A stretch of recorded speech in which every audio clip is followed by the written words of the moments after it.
Alright friends, today we're going to talk about how a guy with barely a high school diploma built one of the biggest companies in America, got caught lying about it on tape, walked out of a courtroom a free man, and still ended up losing everything anyway.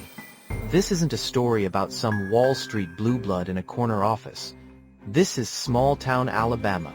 This is a guy who started out literally checking oxygen tanks for a living, and by the time it all came crashing down, he'd helped cook up one of the largest accounting frauds in American history, something like $7 billion in fake profits, spread out over almost 2 decades.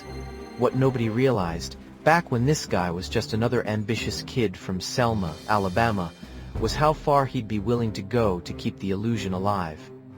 Because here's the thing about this story. It looked completely ordinary. A hard-working guy, no fancy pedigree, builds a healthcare empire from scratch. That's the American dream, right?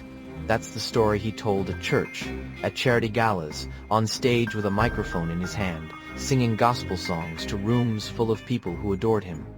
It looked like success, until it didn't. So how does a guy with no college degree end up running a Fortune 500 company? And how does that company end up faking a number so big that when it finally collapses, it takes billions of dollars of other people's money down with it? Let's start at the beginning. Richard Scrushy grew up working class in Selma, Alabama. Not exactly the kind of background you associate with corporate empires. He dropped out of high school. Later on, he went back and got his JED, and eventually worked his way into respiratory therapy. Basically, the guy who helps people breathe, who manages oxygen equipment and treatment for patients with lung problems. Not glamorous work, but it put him inside hospitals. Inside the healthcare business, at exactly the moment America's healthcare industry was about to explode. This was the early 1980s.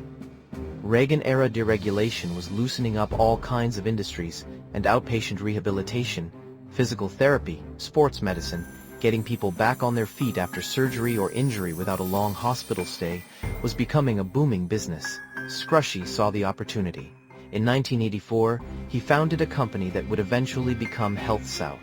And here's where the charisma comes in, because that's really the engine of this whole story. Scrushy wasn't a numbers guy hiding behind a desk. He was a salesman, a performer. He had that classic self-made man energy. No Ivy League degree, no family money, just hustle and charm and an absolute talent for telling a story that made people want to believe in him. And over the next decade and a half, he took that talent and built HealthSouth into the largest chain of rehabilitation hospitals in the entire country. By the late 1990s, HealthSouth was a Fortune 500 company. Scrushy was a bona fide business celebrity. He had the mansion, the boats, the motorcycles, the private jets. He gave enormous amounts of money to local causes in Birmingham, Alabama, where the company was headquartered. Hospitals, schools, community programs. He was, by every outward appearance, a local hero. A guy who made it big and gave back. But here's the question you should be asking right now. How does a company keep beating Wall Street's earnings expectations, quarter after quarter after quarter without fail, for years on end? Because that's exactly what HealthSouth did. Every single quarter, like clockwork, the company would report earnings that matched, or just barely beat, what analysts on Wall Street were predicting, and Wall Street loved it. Analysts kept slapping buy ratings on the stock. Investors kept pouring money in. It looked like the healthiest, most reliably growing company in the sector. Except real businesses don't work like that. Real businesses have good quarters and bad quarters. They have surprises, supply issues, slow seasons, unexpected costs. Perfect, predictable, always beat the estimate performance quarter after quarter after quarter for years? That's not how the real world works. That kind of consistency is actually a massive red flag, if anyone had bothered to look closely enough. And behind the scenes, at HealthSouth, that's exactly what was happening. When real earnings came in short of what Wall Street expected, which, remember, was happening basically every quarter, Scrushy and his top finance executives weren't reporting the real number. They were fixing it. Here's how it worked. And I promise this is simpler than it sounds. At the end of each quarter, the real financial results would come in. If those results were below what analysts expected, a select group of executives, accountants and finance officers who were in on it, would sit down and figure out exactly how much bigger the number needed to be to hit the target. Then, they'd go back into the books and manufacture that difference. They'd invent revenue that never happened. They'd hide expenses that did happen, and to make sure the balance sheet still balanced, because in accounting everything has to balance, they'd invent fake assets to offset the fake income. Assets that didn't actually exist. This wasn't a one-time thing, or a one-department thing. This required a whole team, dedicated specifically to this task, doing it quarter after quarter, year after year. Internally, this group actually had a nickname. The people involved called themselves the family. Think about that phrase for a second. Not the team, not the department, the family. That word choice tells you everything about the culture Scrushy built: total loyalty, total secrecy, an inner circle bound together by something that felt less like a corporate job and more like an obligation you couldn't walk away from. And once you start a fraud like this, here's the trap. You can't stop. If this quarter's fake number is bigger than last quarter's real shortfall, next quarter's fake number has to be even bigger to keep pace, because the market expects continued growth. The lie has to keep growing just to maintain the appearance of stability.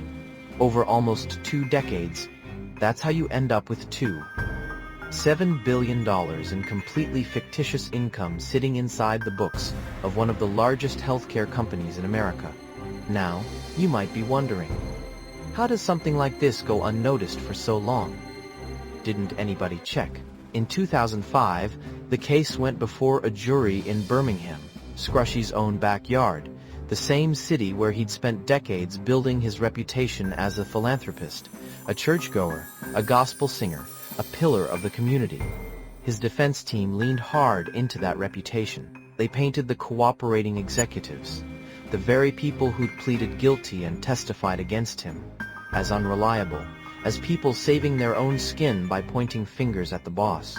And Scrushy, during the trial, made a very public show of attending a mostly black church in Birmingham, hosting a local TV show, and reconnecting with the community in ways that struck many observers as a calculated effort to shape the jury pool's sympathies. And it worked. In 2005, a Birmingham jury acquitted Richard Scrushy on all 36 criminal counts against him. Every single one, despite 15 cooperating witnesses, despite a recorded conversation, despite a mountain of falsified financial documents. Not guilty across the board. It's hard to overstate how stunning that verdict was to people who'd followed the case closely. Legal analysts, forensic accountants, journalists who'd spent years tracking the fraud. Many of them were floored. This wasn't a case built on shaky circumstantial evidence. This was about as strong a paper trail and witness list as prosecutors ever get to build. And still, it wasn't enough. So what does that tell you about how justice actually works in cases like this? Because here's what nobody was really talking about outside the courtroom. The real cost of the fraud never went away, verdict or no verdict. While Scrushy was building his defense and rebuilding his community image, the people who'd actually lost something in this whole saga were still living with the damage. Shareholders and pension funds had lost billions of dollars in value when the stock collapsed. Regular employees, the rank and file staff at HealthSouth, the nurses, the administrators, the people who had nothing to do with the fraud, had a lot of their retirement savings tied up in company stock and watched it evaporate almost overnight. This all happened in the same stretch of years as Enron and WorldCom. And together those scandals did real damage to how much the public trusted corporate accounting in general. And here's the twist that makes this story more than just guilty man walks free.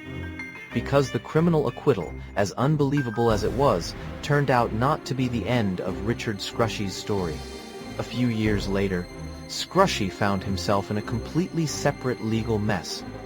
This time involving Alabama's governor at the time, in a case centered on allegations that Scrushy had essentially bought a seat on a state hospital regulatory board in exchange for a substantial campaign contribution. This time, there was no acquittal.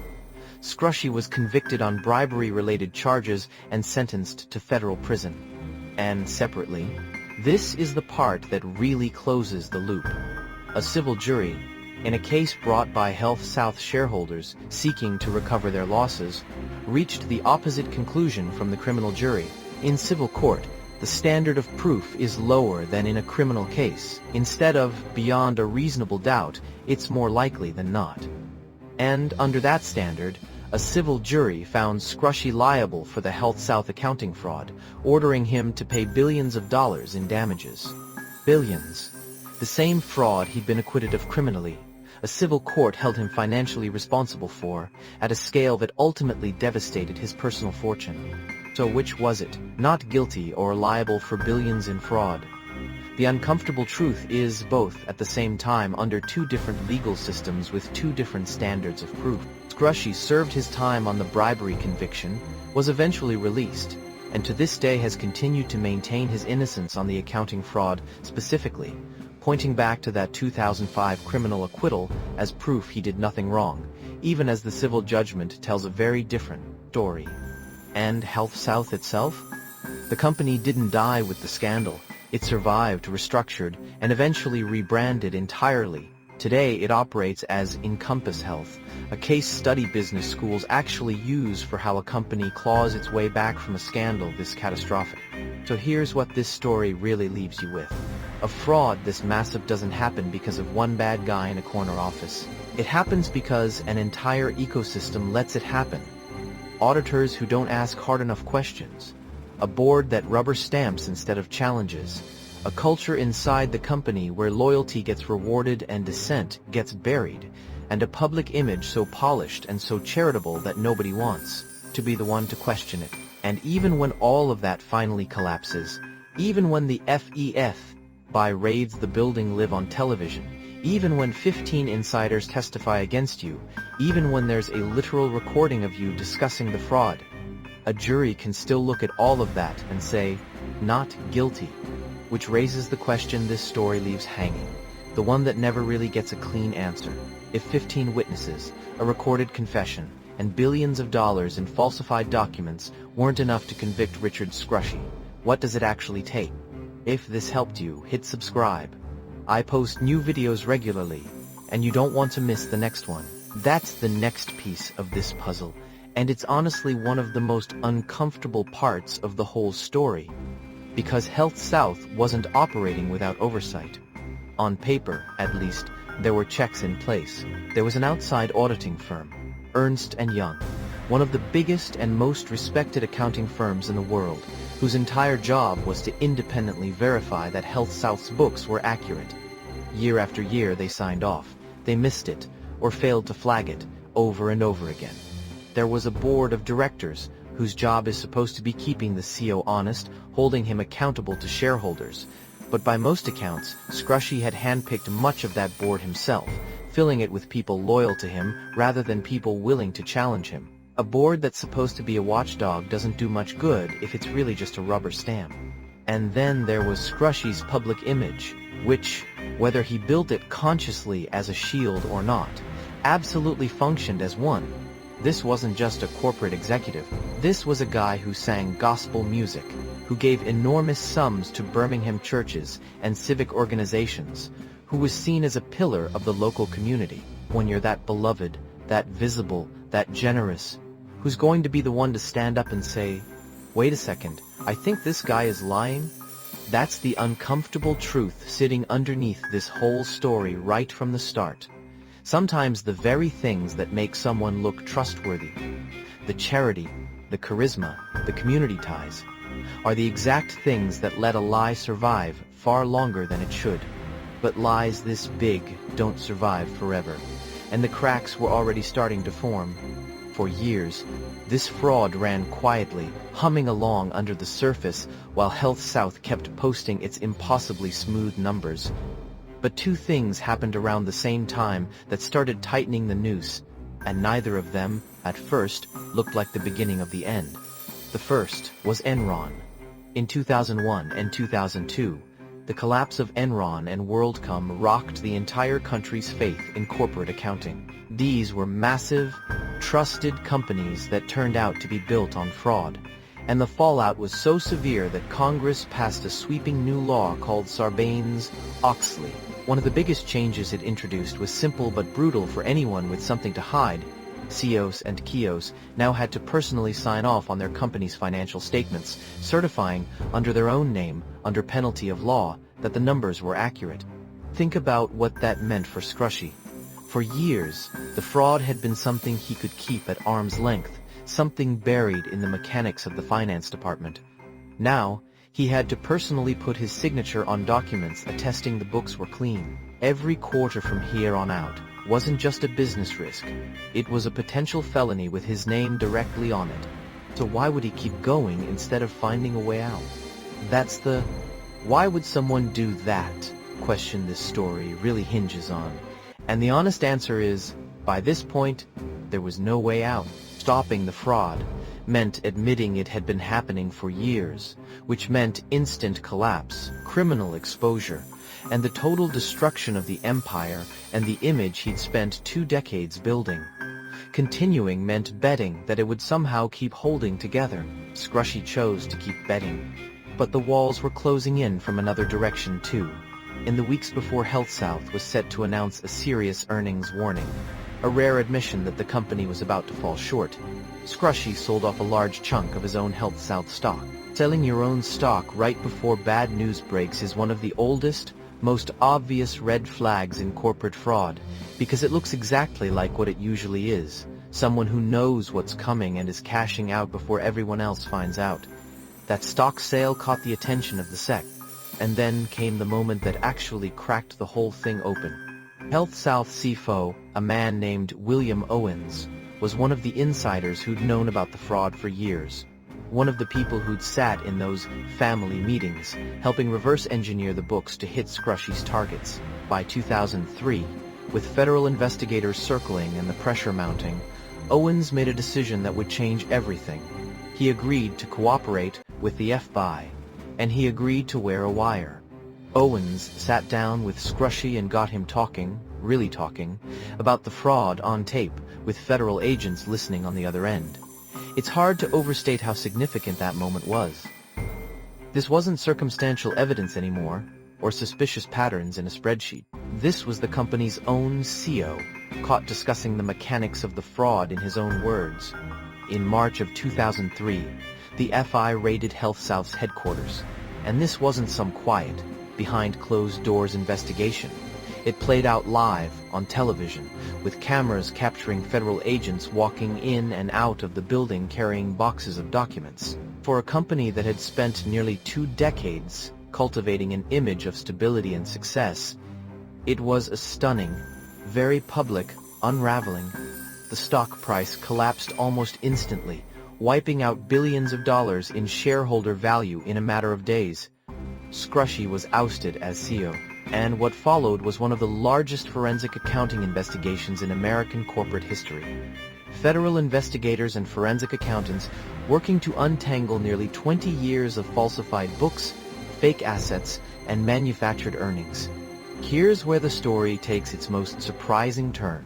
As the investigation deepened, prosecutors didn't just have documents, they had people.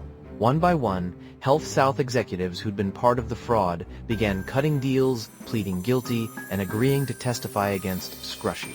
Not 1 or 2. 15 former executives eventually pleaded guilty and told prosecutors, in detail, how the fraud worked and who had directed it. 15 insiders. A recorded conversation. Years of falsified documents. If you were watching this case build, you'd assume this was about as close to a slam-dunk conviction as federal prosecutors ever get. So what actually happened when it went to trial?